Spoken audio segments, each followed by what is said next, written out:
సార్కి ఫైల్స్ మొత్తం పంపించేసాయి. ఓకే పంపిస్తా. మళ్ళీ సార్ మనం ఫోన్ చేసి తిడతా ఉంటాడు. ఓకేనా? ఓకే.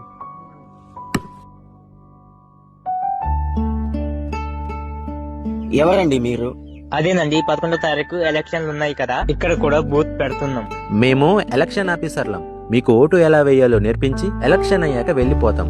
ఇక్కడ ఊరి పెద్దని కలవమని విఆర్ఓ గారు చెప్పారు. ఈడెవరు ఓట్లు వేయరు, వెళ్ళిపోండి. ఎలక్షన్లంట, ఏర్పాట్లంట.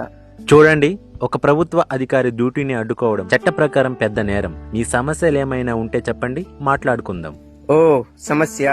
మా ఊరికో స్కూల్ కావాలా, అందులో పంతులు ఉండాలా. మా ఊరికో హాస్పిటల్ కావాలా, అందులో డాక్టర్ ఉండాలా. దారిలో ఏరు ఉంది కదా, దాటడానికి వంతెన కావాలా. ఇవన్నీ కావాలని చెప్పి 20 ఏళ్లుగా మీ ఆఫీసుల చుట్టూ తిరిగి తిరిగి మా టైరు చెప్పులు అరిగిపోయాయి, మా కాళ్ళు చిప్పలు కరిగిపోయాయి. అయినా ఏ రోజు మా గురించి పట్టించుకోవడానికి ఒక ఆఫీసర్ కూడా రాలేదు. ఇప్పుడు మాత్రం మా ఓటు కోసం వచ్చి ఓటు వేయండి అంటే ఓట్లు ఎత్తాం, వేయం. ఎవరైనా ఓటు వేయడానికి వస్తే పాడే లేపేస్తాం. సంజు నువ్వు ఆగు. క్షమించను సార్, వారు చేసింది తప్పే, కానీ చెప్పేది తప్పు కాదు. ఈ ఊరి పెద్దగా నాది అదే మాట. ఏటా ఎవరు ఓటు వేయరు, కానీ మీరు వెళ్ళక్కర్లేదు. మీ ఏర్పాట్లు మీరు చేసుకోండి, మీ ఎవరం సాయం చెయ్యం.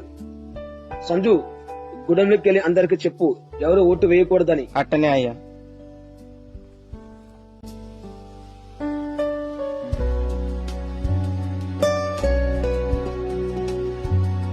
ఇప్పుడు ఎలా సార్?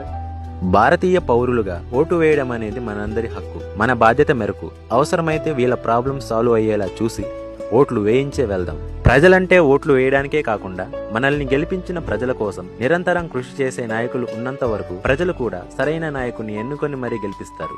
అర్థమవుతుందా? ఇది అర్థమైనప్పుడు సమాజం చాలా బాగుంటుంది.